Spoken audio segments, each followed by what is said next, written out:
I didn't quit that job. I disappeared from it. Because one Tuesday night, my coworkers thought it would be hilarious to teach the new guy a lesson by leaving me almost 200 miles from home. No ride, no plan, and a phone that was dying faster than my patience. And the worst part wasn't the distance. It was the moment I realized they weren't panicking. They were laughing. I'm a grown man. I've worked hard my whole life. I'm not dramatic. I'm not the type to call HR over a rude comment. I wanted a steady paycheck, a crew I could get along with, and to keep my head down until I'd proven myself. So when the joke started, I swallowed it. When they messed with my tools, I shrugged. When they forgot to tell me the schedule changed, I told myself it was just how guys bonded. It wasn't bonding. It was a test to see how much I'd take. I'd started this job about 6 weeks earlier. Small company, decent hourly, mostly field work with occasional out-of-town shifts. The kind of place where half the crew has been there forever and they all talk in the same shorthand. I was the outsider, the new hire, the guy who didn't have the shared history or the inside jokes. The first few days were fine. A little cold, but normal. Then I met the main three. There was Kyle, the funny one. Late 20s, always performing, always looking around after he said something to see who was watching. If you laughed, he liked you. If you didn't, he tried harder. There was Mitch, the shadow. Mid-30s, quiet, solid worker. But he followed Kyle like a satellite. Never started anything. Always present when something happened. Always the first to say, "Relax, man." And there was Devin, the phone. Every group has one now. The guy who records everything for the group chat like it's content. He'd film you when you weren't looking and then show you later like it was a favor. "Bro, you gotta see this. You look insane." The supervisor, Mark, was in his 40s and had that tired, permanent half-smile people get when they've been promoted just enough to feel important, but not enough to feel safe. Mark's whole thing was, "I don't want drama." He said it like it was a virtue. What it really meant was he didn't want to deal with anything that made him uncomfortable, especially if it involved guys he'd worked with for years. Week 1, small stuff. My hard hat went missing and showed up in the trash can. My gloves got soaked and tossed back in my bag. They'd accidentally bumped my elbow when I was tightening something so it slipped. Kyle would grin and go, my bad," like that settled it. I didn't react much. I told myself I'd rather be the guy who didn't take things personally than the guy who couldn't handle a joke. Plus, I needed the job. Week 2, they started messing with rides. We'd meet at the shop at 6 a.m., load up, then drive out to the site. I had my own car, but everyone liked carpooling because it saved gas and the boss encouraged it. They'd say things like, "Ride with us, man, we're heading the same way." And I did, because it seemed normal. Then there'd be little miscommunications. "Wait, you thought we were leaving at 5:30? Nah, we said 5:15. Or they'd pull out of the lot slow and look at me through the windshield like they were going to leave me, then laugh when I jogged up. The first time it happened, I laughed too, because I thought it was genuinely a joke. After that, I started getting that feeling you get when someone is smiling at you, but it isn't friendly. Week 3, Kyle started calling me Princess. If I asked a question, Princess needs instructions. If I double-checked something, Princess wants it perfect. If I didn't laugh, Princess is mad. It sounds stupid written out. It is stupid. But day after day, it wears you down because it isn't about the word. It's about the message. You're not one of us. I went to Mark once. Not a complaint, just a heads up. I said, "Hey, I'm good with jokes, but some of it's getting a little old." Mark didn't even look up from his clipboard. He just smiled and said, "That's Kyle. Don't feed it. You'll be fine." That was the first time I realized nobody was going to step in. If it stopped, it was going to be because I made it stop. Week 4, we got put on an out-of-town job for a single day, a quick one. Drive out in the morning, finish by evening, come back. I remember it clearly because Mark mentioned it during the morning huddle like it was nothing. Tomorrow, we've got an off-site, about 3 hours out. We're taking the truck. Everyone's going together. Kyle looked straight at me when Mark said, everyone, like it was a private joke. That night, I hesitated. I almost drove myself. But the company truck was carrying equipment. It was easier to go together. And part of me still wanted to believe I was overthinking it. That they were just idiots, not malicious. The next morning, I got to the shop early. 5:45. Cold, dark, coffee in my hand. The company truck was there. Kyle was there. Mitch and Devin were there. Mark was there. Everything looked normal. Kyle clapped me on the shoulder like we were friends. There he is. Thought you'd bail. I'm here, I said. Good. Toss your bag in the back, he said, like he was doing me a favor. I put my backpack in the truck bed and climbed into the cab. Devin was already on his phone. Mitch stared out the window. Kyle drove. Mark rode shotgun for the first stretch, because he was going to a different stop on the way and then meeting us later. We pulled out onto the highway just as the sun started to come up. For the first hour, it was quiet. Then Kyle started warming up. He played music too loud. He made little comments under his breath. He asked me questions that weren't really questions. So what's your deal, man? You always this serious? I'm just tired, I said. Kyle laughed. Princess is tired. I didn't respond. I watched the road and tried to keep my breathing steady. There's a point where reacting gives them what they want. Staying calm feels like it takes the power away. At least that's what you tell yourself. We got to the site mid-morning. It was a big facility, industrial, fenced, lots of trucks coming and going. We worked straight through. Nothing dramatic. Kyle behaved when other crews were around. Mark wasn't there. It was just us. By late afternoon, we were loading up. I remember checking my phone and seeing my battery at 28%. I almost plugged it into the truck, but the charger port up front was already being used, and I didn't feel like asking Kyle for anything. I told myself I'd be home in a few hours. When we finished, Kyle stretched like he'd just run a marathon and said, "All right, stop at that place on the way back. I'm starving." Mitch nodded. Devin didn't look up. I said, "Cool." We drove about 20 minutes and pulled into a cluster of buildings off the highway. A gas station, a diner, a little convenience store. The kind of place where the parking lot is cracked and the lights buzz even in daylight. Kyle killed the engine and said, "Bathroom break, 5 minutes." I grabbed my phone and my wallet and stepped out. I remember the air being colder than I expected. Windy, like the sun had already started giving up. I walked toward the convenience store with Mitch and Devin. Kyle stayed by the truck, leaning against the door, looking too relaxed. Devin was laughing at something on his screen. Inside, I used the bathroom, grabbed a bottle of water, stood in line behind a guy buying cigarettes. Normal, boring details. The kind you don't think about until later, when your brain starts replaying everything trying to find the exact second it went wrong. I paid, walked out, and for a second I didn't see the truck. Then I saw it, already rolling. At first I thought they were just repositioning, pulling closer to the diner. Then the truck turned toward the exit. I lifted my hand, confused, and started walking faster. The truck didn't slow down. I started jogging. Kyle looked over his shoulder through the rear window. I saw his head turn. He saw me, and he waved. Not a get-in wave, a goodbye wave. My stomach dropped so hard it felt like something tore loose inside me. I broke into a full run, shouting his name, but the sound got swallowed by passing traffic and wind. Devin's face appeared in the back window for a split second. Phone held up, recording. Mitch didn't look back. The truck hit the highway ramp and merged like they had somewhere important to be. And I just stood there in the parking lot, breathing hard, holding a bottle of water, staring at the empty space where my ride had been. At first, my brain refused to accept it. It felt too stupid to be real, like my eyes were wrong.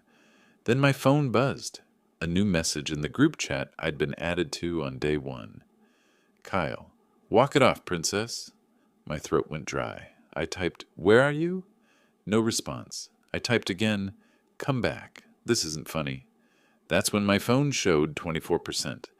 And for the first time since I started that job, I felt real fear, not because I thought I'd die in a parking lot, but because I understood exactly what they'd done. They didn't forget me. They chose to leave me there. For about 10 seconds, I didn't move. I just stood there, letting the reality sink in, like my brain was waiting for someone to yell, "Got you!" The parking lot noise kept going. Cars pulling in, a semi hissing as it parked, someone laughing near the diner entrance. But my world had gone quiet in a very specific way. The kind of quiet that isn't peaceful, the kind that means something's gone wrong. I opened the group chat again. Kyle, relax. Devin reacted to his message with a laughing emoji. Mitch said nothing. I typed carefully this time. This isn't funny. You left me. Turn around. Seen by Kyle, seen by Devin. No reply. I checked the map on my phone. The blue dot blinked like it was embarrassed for me. We were nowhere near a town. Just a highway stop surrounded by scrubland and long stretches of road, with nothing but trucks flying past at 70 miles an hour. The nearest bus station was over 30 miles away. The nearest rental place was closed. Rideshare showed no drivers available. Battery, 22%. I called Kyle. Straight to voicemail. I called Mitch. Rang twice. Then voicemail. Devin didn't even ring. It went straight to user unavailable, which told me he'd blocked me, or turned off his phone so he could keep filming without interruption. That's when the irritation hit. Not panic yet. Anger. Because panic would have meant this was some freak accident. Anger meant I understood the intent. They'd planned this. They'd coordinated it. The jokes, the build-up, the timing. Kyle staying behind at the truck while we went inside. Devin already filming. Mitch keeping his head down like he always did. This wasn't impulse. This was a punchline they'd been waiting to land. I went back inside the convenience store, partly for warmth, partly because I needed to think. The cashier glanced at me like she knew something was off, but didn't ask. I stood by the window watching the highway, half expecting the truck to come roaring back in. Everyone laughing, cameras ready. It didn't. 5 minutes passed. 10. My phone buzzed again. Kyle, you'll figure it out. That was it. No explanation, no "we're kidding," no timeline. Just those 3 words, like I was the one being unreasonable. I typed, then deleted, then typed again. Finally, I sent, "Bring my bag back. My stuff is in the truck." Kyle responded almost immediately. Kyle, "Oh yeah, about that." My chest tightened. I stared at the screen, waiting for more. Nothing came. That was the moment irritation tipped into something colder. I stopped arguing. I stopped asking. I took screenshots of everything, timestamps, messages, reactions. I opened my notes app and started writing down the time they'd left, the location, the fact that this was a work trip using a company vehicle. I wasn't reacting anymore. I was recording. I asked the cashier if there was a phone charger I could use. She pointed to an outlet near the coffee machine and shrugged. I plugged in, watched my battery crawl from 19% to 20%, and forced myself to breathe slowly. I wasn't stranded in the wilderness. I wasn't helpless. I just needed a plan. I stepped outside again and scanned the lot. Truckers, a couple in an SUV, nobody who looked like they wanted to get involved in a stranger's problem. I considered calling my supervisor, then I remembered Mark's smile. "Don't feed it. You'll be fine." I knew exactly how that call would go. He'd sigh. He'd say he'd talk to them. He'd tell me to try to get home however I can. And later, somehow, this would become my fault for not handling it like a team player. So I didn't call him. Not yet. I walked to the edge of the lot and looked at the highway sign. The distance back home felt unreal when I saw it in numbers. Nearly 200 miles. My legs actually felt weak for a second. That's when the panic tried to creep in. What if no one stops? What if my phone dies? What if they don't come back at all? I shut that down fast. Panic makes you sloppy. Sloppy people miss details. And details were going to matter. I went back inside and asked the cashier if there was a bus that stopped there. She shook her head. Not here. Closest is the city an hour east. An hour east might as well have been another country. I checked rideshare again. Still nothing. Then my phone buzzed. A private message. From Devin. I opened it. It was a video. 10 seconds long. Shot from the back seat of the truck. Kyle's voice laughing. "Look at him run!" The camera tilted toward the side mirror. There I was. Small, distant, sprinting across asphalt like an idiot, arm outstretched. My face went hot. Not embarrassed. Not sad. Clear. Because now I knew exactly what this was. This wasn't a prank that went too far. This was humiliation. Deliberate, documented humiliation. And they were dumb enough to record it. I saved the video. I saved the metadata. I backed it up to my cloud while my phone was still plugged in. Devin followed up with a text. "Relax, bro. We'll see you tomorrow." Tomorrow. Like I'd magically teleport home. Like leaving me there was just a temporary inconvenience, not an actual risk. I didn't reply. I sat down at the little plastic table by the window and stared at the road. Trucks thundered past, headlights already on, even though it was still technically day. My hands were steady now, because somewhere between that video and that word, tomorrow, something in me had snapped into place. They thought this ended when I got home. They thought the story was me being stranded. They were wrong. This was just the part where I stopped trying to belong. The sun was almost gone by the time I accepted the obvious. They weren't coming back. I sat there long enough to be sure. Long enough that the diner lights clicked on. Long enough that the cashier wiped the counter twice and stopped glancing at me like I was temporary. The truck never reappeared. No gotcha. No apology. Just highway noise and my phone slowly charging like it was mocking me. Battery, 31%. I finally stood up, walked outside, and did the thing I'd been avoiding since this started. I looked around like someone who was actually stranded. The place felt smaller now. The gas station lights buzzed overhead, attracting bugs that slammed into the glass. The diner smelled like fryer oil and coffee that had been sitting too long. Past the parking lot, there was nothing. Just darkness, swallowing the road in both directions. I checked my wallet.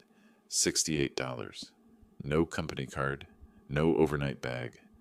My backpack with my charger, spare clothes, and work documents was still in the truck.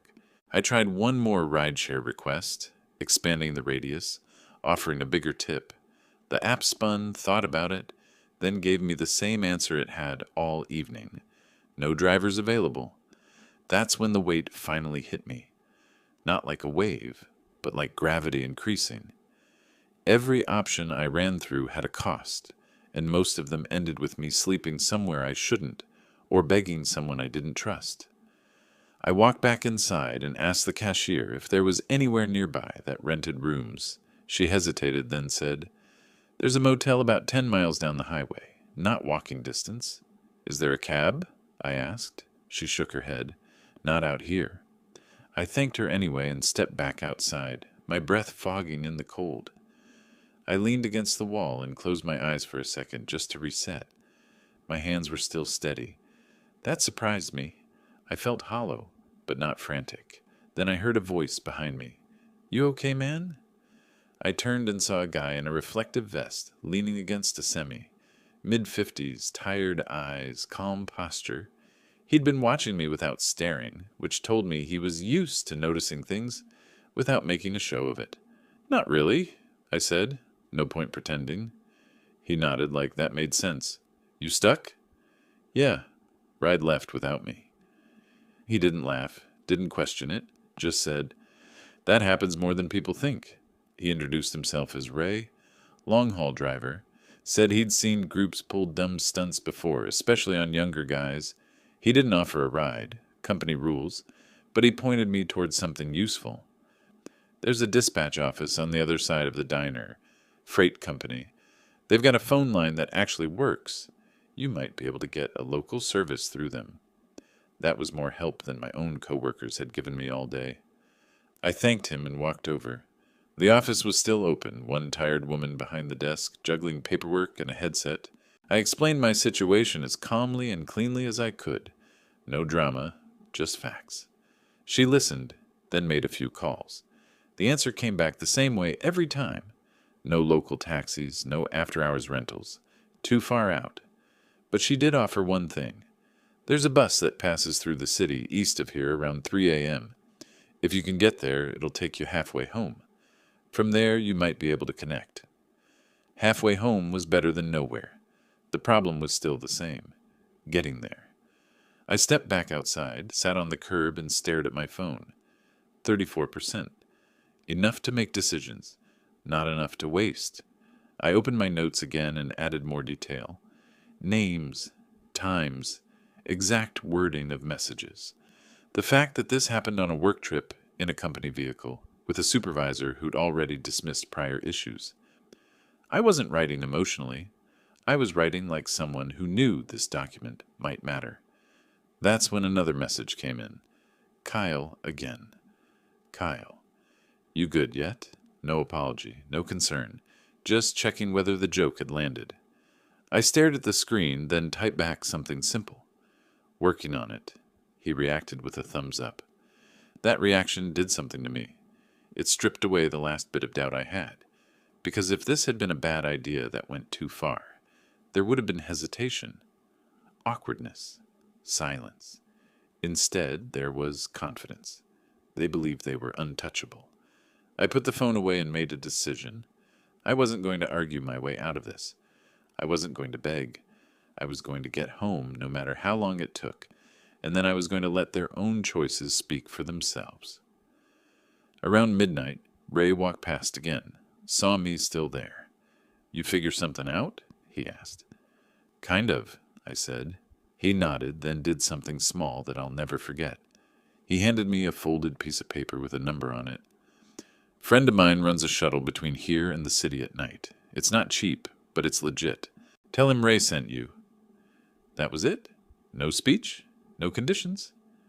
I called. The guy answered on the third ring. I explained where I was.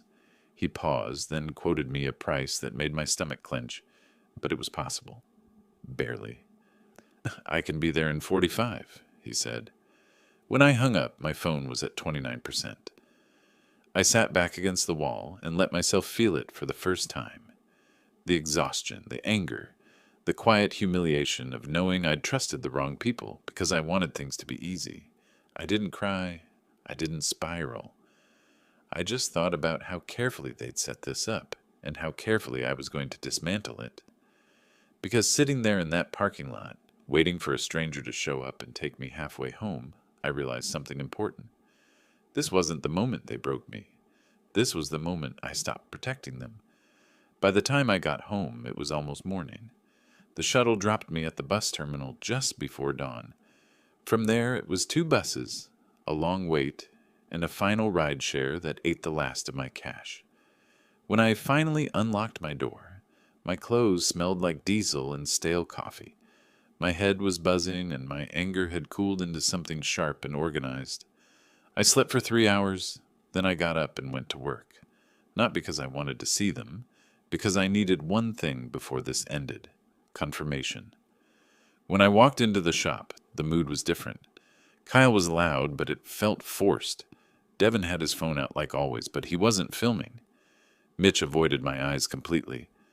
Mark stood by the office door, already tense, already irritated, like my presence was an inconvenience he hadn't planned for. Kyle grinned when he saw me. Look who survived. I didn't react. I just looked at him and said, "Where's my bag?" He blinked. "Oh, in the truck. We'll grab it later." Later mattered. That word mattered. I nodded and went about my morning like everything was normal. I clocked in. I logged my hours. I made sure I was on camera, on record, existing exactly where I was supposed to exist. Then Kyle started talking. He couldn't help himself. "You should have seen your face, man," he said, loud enough for others to hear. "I thought you were going to cry." Devin laughed, nervous this time. "I got it on video. That run was crazy." I didn't smile. I didn't argue. I just said, "You recorded it?" There was a half-second pause. Devin shrugged. "I mean, yeah?" That was all I needed. I finished the morning shift. At lunch, I walked into Mark's office and closed the door behind me. He sighed like a man already tired of a conversation he hadn't heard yet. "What's up?" I put my phone on his desk. Not the video. Not yet. Just the screenshots. The group chat. The timestamps. The messages. The part where Kyle said, "Walk it off." The part where he admitted my bag was still in the truck. The part where Devin sent the video. Mark scrolled in silence. "This was a joke," he said finally, without conviction. "It was a work trip," I replied. "In a company vehicle. I was left behind 200 miles from home, with no ride, no equipment, and no notice. I paid to get back. I missed sleep, and I have video of it happening." That got his attention. I slid the video across the desk. He watched it once, then again. The sound was worse than the image. Kyle's laugh. Devin's voice. My name used like a punchline. Mark leaned back and rubbed his face. "Why didn't you call me?" "I did better," I said. "I documented." He looked at me like he wanted to be angry but couldn't find the angle. Because this wasn't drama. This was liability. Within an hour, HR was involved. Not the friendly kind. The kind that asks for written statements and access logs. The kind that wants to know why a supervisor ignored prior complaints and why a company vehicle was used to abandon an employee offsite. Kyle tried to joke his way out of it. Then he tried to downplay it. Then he got loud. Devin went quiet. Real quiet. Mitch finally spoke to say he didn't want any part of it, which didn't help him the way he thought it would. By mid-afternoon, badges were deactivated. Kyle was escorted out first, still talking, still laughing like this was all a misunderstanding. Devin followed, pale, phone clutched like a shield. Mitch sat alone, staring at the floor. Mark didn't look at me. I handed HR my receipts. The shuttle, the buses, the ride share. I handed them my written timeline. Clean, factual, boring in the way that destroys people. They told me to go home. Paid. That should have been the end. But that was just the beginning. Over the next few days, things unraveled fast. The company reviewed past incidents. Turns out I wasn't the first princess, just the first one who kept records. Kyle's history suddenly mattered. Devin's habit of filming coworkers without consent became a problem. Mark's "I don't want drama" approach turned into documented negligence. I didn't sit in meetings, I didn't argue, I didn't celebrate. I sent one email, notice of resignation. Effective, immediately. No speech, no threats. Just a sentence thanking them for their time and confirming my final paycheck and reimbursements. They processed it the same day. A week later, a former coworker texted me. Someone I barely knew. Kyle was fired. Officially, Mark was stepping down. Devin lost access to his footage. Company confiscated everything tied to work. Mitch was transferred to a different site under a different supervisor. No big announcement, no justice speech, just consequences. I blocked their numbers and deleted the group chat, because by the time the chaos settled, I realized something else. I didn't need revenge. I needed distance, and I finally had it. A month later, my life was quiet again. Not the empty kind of quiet, just the normal kind. Mornings where I woke up without my stomach already tight.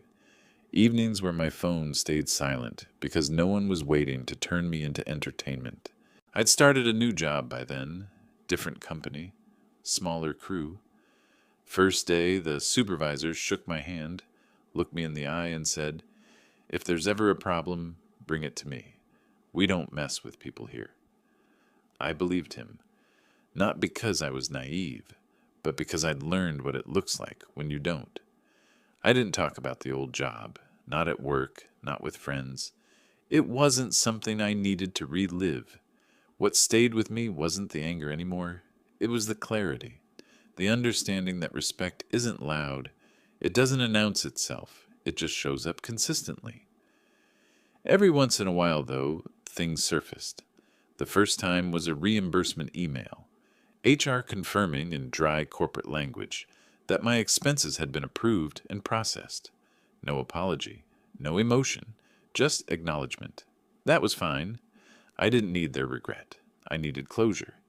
The second time was a call I didn't answer. Unknown number. Same area code as the old shop.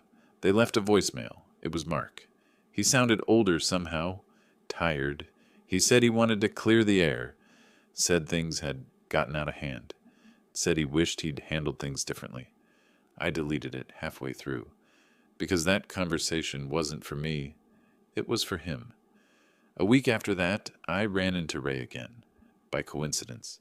Different truck stop, different highway, same reflective vest. He recognized me first. "You made it home," he said. "I did," I replied. He nodded like that was enough. We talked for 5 minutes. Nothing dramatic. Just two people acknowledging a moment had passed and life had moved on. Then there were the rumors. I never went looking for them, but they found me anyway. Kyle tried to spin it at first. Told people I was too sensitive, that it was just a prank. But that story didn't hold up once HR reports started floating around. Once people realized there was video. Once they realized there was a paper trail. When someone gets fired quietly, people forget. When someone gets fired with documentation, people remember. Kyle lost more than the job. That kind of reputation follows you. Supervisors talk. Hiring managers ask questions. And left a coworker stranded during a work trip isn't the kind of thing you explain away with a laugh. Devin disappeared from social media for a while. When he came back, the videos were gone. No more behind-the-scenes footage. No more jokes at other people's expense. Turns out filming everything is a liability when someone finally decides to watch it closely. Mitch transferred like HR said he would. New site, new crew. I heard he kept his head down after that. Maybe he learned something. Maybe he didn't. It wasn't my job to care anymore. And Mark didn't get fired. He got sidelined. Different role. Less authority. Fewer people reporting to him. The kind of consequence companies prefer because it doesn't make noise, but it changes everything. He went from avoiding drama to being defined by it. None of that brought me joy. What brought me peace was something smaller. One evening, weeks later, I realized I hadn't thought about that parking lot all day. Not the diner lights, not the highway, not the way my chest dropped when I saw the truck pulling away. The memory was still there, but it didn't own me anymore. I'd stopped replaying conversations, stopped wondering what I could have said differently, stopped questioning whether I should have seen it coming sooner. Because the truth is, wanting to trust people isn't a flaw. Staying once they show you who they are is. They thought leaving me behind would make me smaller, that I'd come back quieter, easier to manage, grateful to still be included. Instead, it taught me exactly where I draw the line. I didn't win by yelling. I didn't win by fighting them on their level. I won by walking away with the truth intact. And the job I never went back to. It turns out leaving was the best thing they ever did for me.